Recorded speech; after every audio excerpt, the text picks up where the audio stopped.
BTC fourth semester English teaching chapter 1 theoretical aspect of English अंग्रेजी के सैद्धांतिक पहलू 1.1 different approach and methods of teaching English अंग्रेजी शिक्षण की विभिन्न पहुंच तरीके अप्रोच मेथड एंड टेक्निक पहुंच तरीके और तकनीकी इन इंग्लिश लैंग्वेज टीचिंग अंग्रेजी भाषा के शिक्षण में देयर आर 3 की टर्म्स वहाँ पर 3 मुख्य शब्द हैं यूज्ड नेमली जिनका प्रयोग किया जाता है नामतः अप्रोच मेथड एंड टेक्निक पहुंच तरीके और तकनीकी a clear distinction made by Edwin Anthony के द्वारा एक स्पष्ट अंतर उत्पन्न किया गया एमंग दीज 3 टर्म्स इन तीनों टर्म में with specific reference to language learning अंग्रेजी सीखने के विशेष संदर्भ में इन तीनों टर्म के बीच में एडविन एंथोनी के द्वारा एक स्पष्ट अंतर व्यक्त किया गया सिंपली साधारण रूप से एन अप्रोच में भी डिफाइंड एक अप्रोच की परिभाषा दी जा सकती है एज जैसे ए सेट ऑफ असम्पशन कल्पना का एक समूह dealing with the nature of language जो भाषा की प्रकृति के साथ व्यवहृत होता है एंड लैंग्वेज लर्निंग और भाषा के सीखने से कल्पना का ऐसा समूह जो कि भाषा की प्रकृति और भाषा के सीखने से संदर्भित होता है व्यवहृत होता है अप्रोचेज आर एक्सोमेटिक इन नेचर पहुँच प्रकृति में स्वयं सिद्ध कथन होते हैं an approach is way of looking at A teaching and learning approach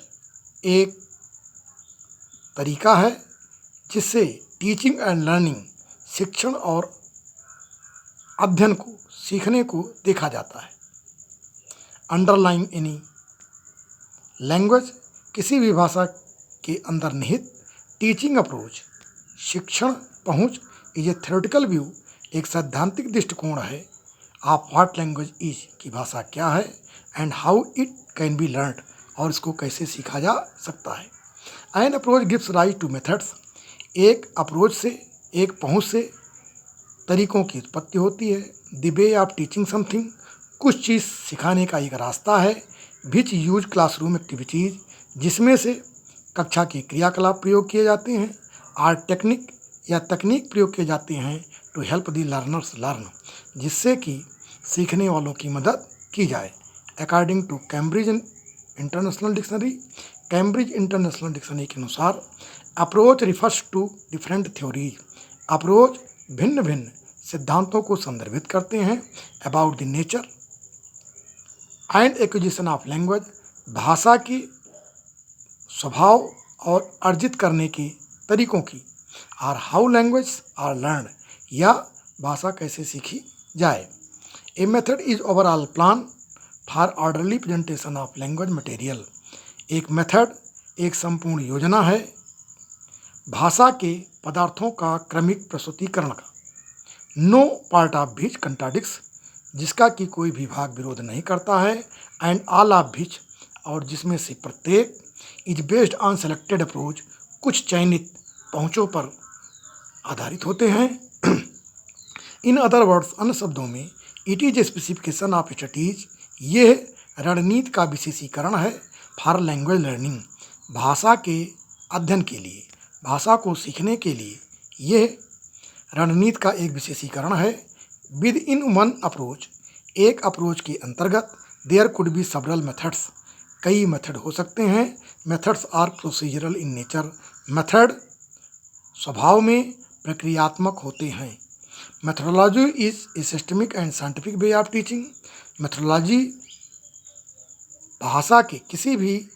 विषय को पढ़ाने का एक व्यवस्थित और वैज्ञानिक तरीका है इट गाइड्स टीचर यह अध्यापक को दिशा निर्देशित करती है हाउ टू टीच कि कैसे पढ़ाया जाए एंड हाउ इज टीचिंग में बी इफेक्टिव और शिक्षण को कैसे प्रभावशाली किया जाए मेथड्स में बी डिफाइंड मेथड की परिभाषा दी जा सकती है एज निम्न रूप में द प्रोसेस ऑफ प्लानिंग योजना बनाने के प्रक्रम में, सिलेक्शन एंड ग्रेडिंग, चयन और स्तरीकरण में, लैंग्वेज मटेरियल, भाषा के पदार्थों का चयन और स्तरीकरण में, योजना बनाने में, एंड आइटम्स और उनकी वस्तुओं का, तकनीकों का ऑफ टीचिंग एक्ट जो कि शिक्षण में प्रयोग की जाती हैं आदि। अकॉर्डिंग टू अंथोनी के अनुसार method is a particular trick, method एक विशेष युक्ति है, स्ट्रेटजीज ये एक रणनीति है, और कॉन्ट्रीवेंस या उपाय है, यूज टू अकम्प्लिश जिसका कि प्रयोग किया जाता है, एन इमीडिएट ऑब्जेक्टिव तात्कालिक उपलब्धि को प्राप्त करने के लिए, इट मस्ट बी कंसिस्टेंट इसे और से संगत होना चाहिए, विद ए मेथड तरीकों के साथ, and harmony with an approach as well और इसे पहुंच के साथ सामंजस्य स्थापित करना चाहिए। ए टेक्निक इज दैट तकनीकी वो है which happens with in the classroom जो कि कक्षा के अंतर्गत घटित होती है, and is consistent with the method और मेथड के साथ संगत होती है। इट मे बी डिस्क्राइब्ड इसकी व्याख्या की जा सकती है एज ए पार्टिकुलर ट्रिक एक विशेष ट्रिक के साथ, और स्ट्रेटजीज या रणनीति के साथ, use to accomplish an immediate objective जिससे कि तात्कालिक उद्देश्य की प्राप्ति की जा सके। उदाहरण के तौर पर ड्रिल अभ्यास करवाना, पेयर वर्क कार्य देना, टेक्निक्स आर इम्प्लीमेंटलेस इन नेचर तकनीकी स्वभाव में उपयोग करने की वस्तु होती है। धन्यवाद। कृपया इस वीडियो को लाइक, शेयर और सब्सक्राइब अवश्य करें जिससे कि अन्य बच्चों को लाभ मिल सके। धन्यवाद।